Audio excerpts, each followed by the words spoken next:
The content of this video is our personal interpretation and analysis of the movie. In the event of any concern about production house or OTT platforms, we are prepared to remove this video. Kindly review the description and contact us via email. Thank you. तो नमस्कार देवियों सज्जनों, एक बार फिर से स्वागत है आपका हमारे चैनल कहानी बस भैया जी में। तो आज की कहानी है टाइगर 3 मूवी के बारे में, जिसमें अपने सलमान खान ने काम करा है। तो चलिए शुरू करते हैं बगैर समय गवाए।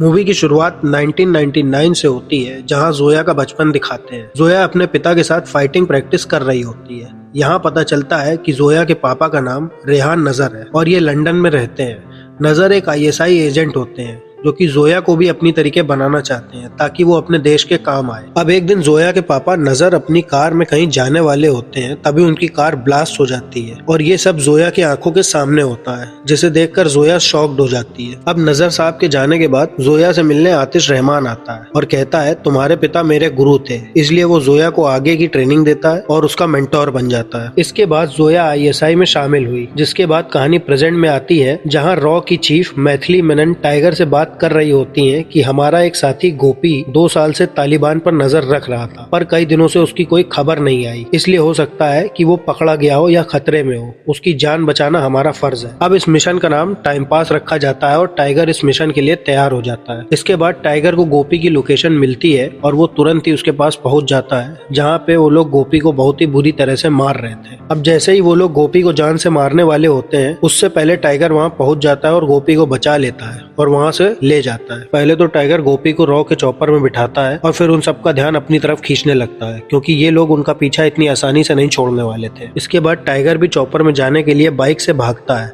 पर ये तालिबानी वहां तक पहुंचने वाले ब्रिज को ही उड़ा देते हैं। जिसके बाद टाइगर किसी तरह अपनी बाइक को ऊपर की तरफ ले जाता है और डायरेक्ट चॉपर की तरफ छलांग लगाता है और उसे पकड़ लेता है और यहाँ से ये लोग गोपी को बचा के इंडिया की तरफ निकल जाते हैं। अब चॉपर में टाइगर गोपी को सीक्रेट इन्फॉर्मेशन बताता है कि पाकिस्तान कुछ बड़ा करने की फिराक में है और हम में से कोई डबल एजेंट उसके साथ मिला हुआ है और वो जोया है। ये कहकर गोपी मर जाता है, लेकिन ये सुनने के बाद टाइगर के होश उड़ जाते हैं और वो सीधा अपने घर आ जाता है जोया और अपने बेटे जूनियर से मिलने। यहाँ हम देखते हैं कि टाइगर के लिए उसकी फैमिली ही सब कुछ है। अब गोपी के मुंह से जोया का नाम सुनने के बाद टाइगर का शक बार बार जोया की तरफ जा रहा था कि वो जोया की हर हरकत पर नजर रख रहा था कि पता तो चले आखिर जोया कर क्या रही है। अब एक दिन टाइगर और जोया न्यूज देख रहे होते हैं, जहाँ पाकिस्तान की PM इंडिया से पीस की बात कर रही थी और ये सुनकर जोया बोलती है कि इस PM को वहाँ की आर्मी मरवा ना दे, क्योंकि वहाँ की सत्ता तो आर्मी चलाती है। इसके बाद टाइगर के पास मैथिली मेनन का फोन आता है, जो कि उसे जिब्रान शेख नाम के आदमी के बारे में बताती है कि वो गोपी को कोई पाकिस्तान की इंफॉर्मेशन देने वाला था, पर गोपी तो अब इस दुनिया में नहीं है और जिब्रान भी एक्सपोज हो गया है, इसलिए उसकी जान को भी खतरा है। इसलिए टाइगर को मिशन मिलता है कि उसे जिब्रान को बचाना है और उससे सीक्रेट इन्फॉर्मेशन पता करनी है। उसके बाद टाइगर जिब्रान के पास अपना पूरा हुलिया बदल कर पहुंच जाता है। वहाँ टाइगर देखता है कि जिब्रान को मारने के लिए कई सारे लोग लगे हैं और वो जिब्रान को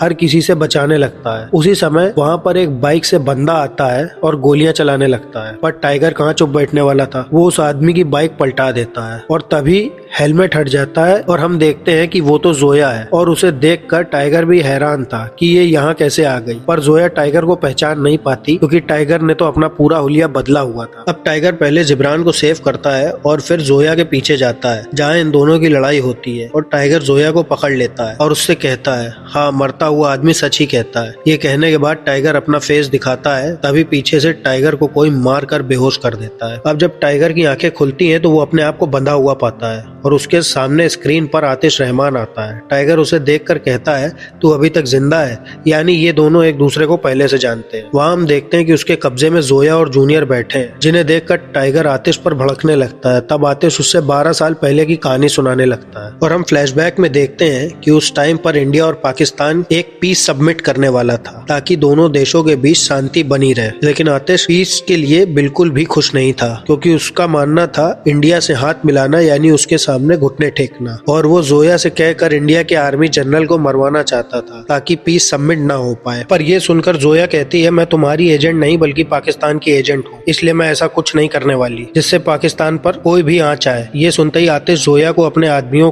से पकड़वा देता है, क्योंकि जोया उसके इस मिशन में खतरा बन सकती थी और आतिश का ये काम उसकी प्रेग्नेंट बीवी शाहीन करने के लिए कहती है और आतिश मान जाता है। फिर हमें पता चलता है कि जोया ने रॉ को इन्फॉर्म कर दिया था कि इंडिया के चीफ की जान खतरे खतरे में है और फिर टाइगर आर्मी जनरल को बचाने के लिए निकल जाता है जहाँ शाहीन इंडिया के जनरल पर हमला कर रही थी और वहाँ टाइगर शाहीन को मार गिराता है। इसके बाद इंक्वायरी बैठती है तो पता चलता है कि ये सब आतिश रहमान ने ही कराया था, जिसके कारण आतिश का कोर्ट मार्शल हो जाता है और उसे जेल भेज दिया जाता है। अब कहानी प्रेजेंट में आती है और आतिश अपनी बीवी और बच्चे का बदला लेने के लिए जूनियर को एक ऐसा इंजेक्शन लगवा देता है जिसका एंटीडोट अगर 24 घंटे में ना दिया जाए तो वो मर जाएगा। तब टाइगर कहता है कि तुझे काम क्या है ये बता, मैं जूनियर के लिए कुछ भी करूंगा। और आतिश जोया और टाइगर दोनों को जूनियर की जान की धमकी देकर मिशन पूरा करने के लिए भेज देता है। मिशन ये था कि तुर्की से इन्हें एक ब्रीफकेस चुराना था जिसमें क्या था इन दोनों को नहीं पता था और ये काम इतना आसान नहीं था, इसलिए टाइगर अपने एक साथी राकेश को फोन करता है और टाइगर का नाम सुनते ही राकेश अपने 2 रॉ के साथियों के साथ मिशन पर पहुंच जाता है। टाइगर पहले ही उन्हें बता देता है कि ये काम इलीगल है, इसलिए अगर तुम में से कोई भी पकड़ा जाएगा तो उसका कोर्ट मार्शल हो सकता है। तो वो लोग कहते हैं कि टाइगर भाई आपके साथ मिशन की अपॉर्चुनिटी हम कैसे छोड़ सकते हैं। इसके बाद जोया उन सबको ब्रीफकेस चुराने की प्लानिंग बताती है जिसको उन्हें सिर्फ 15 घंटे में चुराना था। वहाँ जोया बताती है कि ब्रीफकेस का लॉक चाइनीज आर्मी की एक लेडी की आंखें खोल सकती है जो कि फाइट में इतनी माहिर है कि उसके सामने कोई नहीं टिक पाता।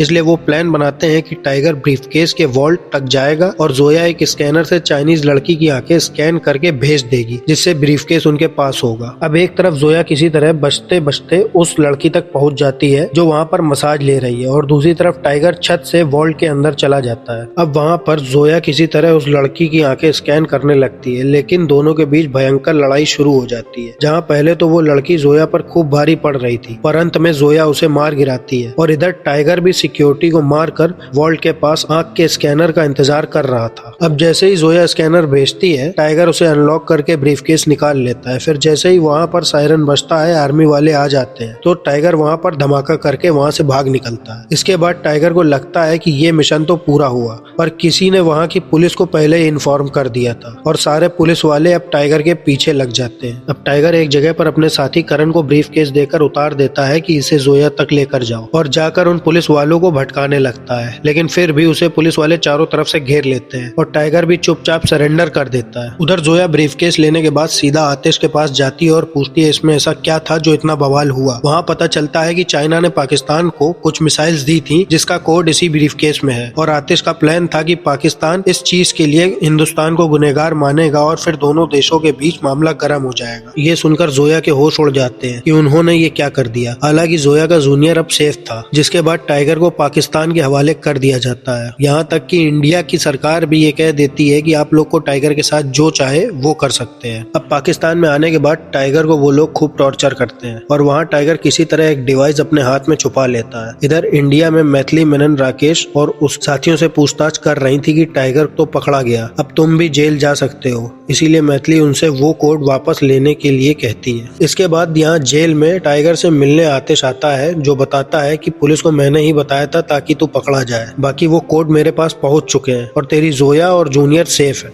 अब दोस्तों यहाँ पता चलता है कि आतिश से यहाँ का आर्मी चीफ मिला हुआ है और आतिश टाइगर को कहता है कि अब तुम्हें कल ही फांसी दे दी जाएगी, बस यहाँ थोड़ा सा इंतजार और करो। इसके बाद टाइगर वहाँ पर चुराई हुई डिवाइस से कोई जुगाड़ करके ब्लास्ट करता है और वहाँ से आर्मी वालों को मार के भागने लगता है, लेकिन वो जाए तो जाए कहाँ, नीचे तो गहरी खाई थी। जिसके बाद उसे आर्मी वाले दोबारा घेर लेते हैं और तभी वहाँ पर पठान की एंट्री होती है। पठान के आते ही टाइगर और पठान दोनों मिलकर पाकिस्तानी आर्मी को मजा चखाते हैं और वहाँ से भाग निकलते हैं, लेकिन ये आर्मी वाले उनका पीछा नहीं छोड़ते और एक ब्रिज पर इन सब की धमाकेदार फाइट होती है और पठान और टाइगर सारी पाकिस्तानी आर्मी को मार गिराते हैं। इसके बाद टाइगर तो बचकर पाकिस्तान निकल जाता है और पठान वापस इंडिया, क्योंकि टाइगर को आतिश रहमान की प्लानिंग समझ आ गई थी। फिर टाइगर इस्लामाबाद में हसन नाम के एक लड़के से मिलता है जिसके बारे में पता चलता है कि ये तो वही लड़का है जिसे टाइगर ने एक था टाइगर मूवी में बॉम्ब से बचाया था और टाइगर और जोया दोनों मिलकर हसन की पढ़ाई का खर्चा उठा रहे थे। अब हसन जो बड़ा होकर हैकर बन चुका था वो टाइगर की बात जोया से करवाता है और वहाँ टाइगर देखता है कि जोया के साथ राकेश और दोनों साथी तो हैं ही, बाकी 2 ISI एजेंट भी हैं जो कि जोया का साथ दे रहे थे। वहाँ टाइगर उन्हें बताता है कि आतिश रहमान बहुत बड़ी प्लानिंग कर रहा है और वो सरकार का पूरा तख्ता पलट ही करना चाहता है। ताकि वो वहाँ का पीएम बन पाए। ये सुनने के बाद सब लोग समझ जाते हैं कि अगर आतिश पाकिस्तानी गद्दी पर बैठा तो वॉर होने से कोई नहीं रोक सकता। तब टाइगर कहता है कि कल 14 अगस्त है, यानी पाकिस्तान का इंडिपेंडेंस डे, और उसी दिन पीएम को वहाँ का चीफ मार देगा, जिसकी जगह फिर आतिश रहमान लेगा। इसीलिए हमें किसी भी हाल में पीएम को बचाना है। अब इसके बाद ये लोग अपनी नई आईडी बनाते हैं और अगले दिन पीएम हाउस में बावर्ची बनकर चले जाते हैं। अब ये सब अपनी पोजीशन लेकर खड़े होते हैं। तब वहाँ पर टाइगर सीधा पीएम से जाकर मिलता है और उन्हें सब कुछ बताता है कि आपको मारकर आतिश रहमान गद्दी पर बैठना चाहता है। पहले तो पीएम को विश्वास नहीं होता, पर जैसे ही उन्हें गोलियों की आवाज आती है वो मान जाती हैं कि असल में उसी समय वहाँ पर आर्मी चीफ भी आ चुका था पीएम को मारने के लिए। अब टाइगर वहाँ पीएम को बचाता हुआ बंकर में जोया और अपने एक साथी के साथ भेज देता है, लेकिन रास्ते में आर्मी वाले उन्हें घेर लेते हैं। जोया और उसका साथी वहाँ पीएम को बचा लेते हैं और सभी को मारने लगते हैं। इधर हम राकेश और करण को देखते हैं जिन्हें आर्मी वाले पकड़ने ही वाले होते हैं। तभी वहाँ पर टाइगर आकर उन्हें बचा लेता है और धमाके में सबको मार गिराता है। पर धमाका होने के कारण वहाँ पर न्यूज वाले भी पहुंच जाते हैं और ये न्यूज पूरे देश और इंडिया में चलने लगती है कि पीएम हाउस खतरे में है। अंदर हम देखते हैं कि जोया और उसके साथियों ने मिलकर आर्मी चीफ को भी अपने कब्जे में कर लिया था। जिसके बाद अब आतिश रहमान भी पीएम हाउस की छत पर पहुंच जाता है, क्योंकि उसे तो आज ही के दिन भाषण देकर पीएम की गद्दी पर बैठना था। तभी उसे जैसे ही करण मारने आता है तो आतिश रहमान उसे और उसके साथी को पकड़ लेता है। जिसके बाद हमें पता चलता है कि जो 2 एजेंट जोया की टीम में थे उसमें से एक तो आतिश का ही आदमी था, जो कि पल पल की खबर उसे दे रहा था। अब टाइगर नीचे उस आर्मी चीफ को पीएम हाउस से बाहर जाकर मीडिया को सच बताने के लिए कहता है, वरना टाइगर उसे जान से मार देगा। और डर के मारे आर्मी चीफ भी सच बताने के लिए मीडिया के पास जाने लगता है, लेकिन तभी रास्ते में उसे गोली लगती है और टाइगर सोचने लगता है कि आखिर उसे मारा किसने। और हम देखते हैं कि उसे आतिश रहमान ने मारा था, क्योंकि अब आतिश का प्लान था कि वो पीएम को तो मार देगा और सारा ब्लेम टाइगर पर आएगा, जिसके कारण पाकिस्तान और इंडिया की दुश्मनी और भी पक्की हो जाएगी और इससे पाकिस्तान का पीएम बनने में आतिश को और भी ज्यादा आसानी होगी। अब चीफ के मरने के बाद पूरी दुनिया देश में न्यूज चलने लगती है कि पीएम हाउस में बहुत ज्यादा गड़बड़ चल रही है। अभी आतिश रहमान लाइव आता है और बताता है कि हमारी पीएम साहिबा अभी भी टाइगर के चंगुल में है और वो टाइगर पर ही इल्जाम लगा देता है कि उसने आर्मी चीफ को सबके सामने मारा है और कहीं अब वो पीएम साहिबा को ना मार दे, इसलिए हम आज पाकिस्तान के लिए उस टाइगर को मार देंगे। इसके बाद आतिश करण को बड़ी बेरहमी से मार देता है और सीधा पीएम को मारने के लिए निकल जाता है। अब थोड़ी देर में आतिश की आर्मी टाइगर और जोया को घेर लेती है, क्योंकि आतिश के निशाने पर हसन था। तभी हसन वहाँ पर बॉम्ब से पूरी आर्मी को उड़ा देता है, जिसमें वो खुद भी मारा जाता है। इसके बाद आतिश टाइगर को पकड़कर पीएम के पास बंकर में ले जाता है, क्योंकि वो जानता था कि वहाँ पर पीएम मौजूद है। और अब जैसे ही वो लोग बंकर में पहुँचते हैं तो वहाँ पर कोई भी नहीं होता। तब पता चलता है टाइगर ने जोया को पहले ही पीएम को बंकर से निकालने के लिए भेज दिया था। असल में टाइगर का प्लान था कि आतिश और उसकी आर्मी को टाइगर बंकर में ही संभालेगा और जोया पीएम को लाइव भेजकर सारी दुनिया को सच बता देगी, और होता भी ऐसा ही है। जोया टेलीकास्ट करके पीएम को लाइव लाती है और पीएम सब कुछ बता देती है कि आतिश के कारण ये सब हुआ है और कहती है कि टाइगर और उसके साथियों ने मेरी जान बचाई। फिर टाइगर यहाँ आतिश की आर्मी को मार देता है और दोनों में भयंकर लड़ाई होती है, जिसमें दोनों ही एक दूसरे को खूब मारते हैं और एंड में टाइगर आतिश को भी जान से मार देता है। यानी आतिश भी मर गया और पूरे देश में सच्चाई भी पता चल गई और इंडिया का नाम भी साफ हो गया। जिसके बाद टाइगर और उसके साथियों के ऊपर से चार्जेस हटा दिए जाते हैं और उन्हें नौकरी पर दोबारा रख लिया जाता है। फिर हम टाइगर को एक जगह पर देखते हैं जहाँ पे वो जोया के साथ आराम से बैठा हुआ था। तभी वो मैथिली को फोन लगाकर कहता है कि मैडम, जब भी भारत को मेरी जरूरत होगी टाइगर हमेशा रेडी रहेगा। तो यहाँ कहानी खत्म होती है। हम भी चलते हैं, मिलते हैं किसी एक नई वीडियो में। तब तक के लिए जय श्री राम, राधे राधे।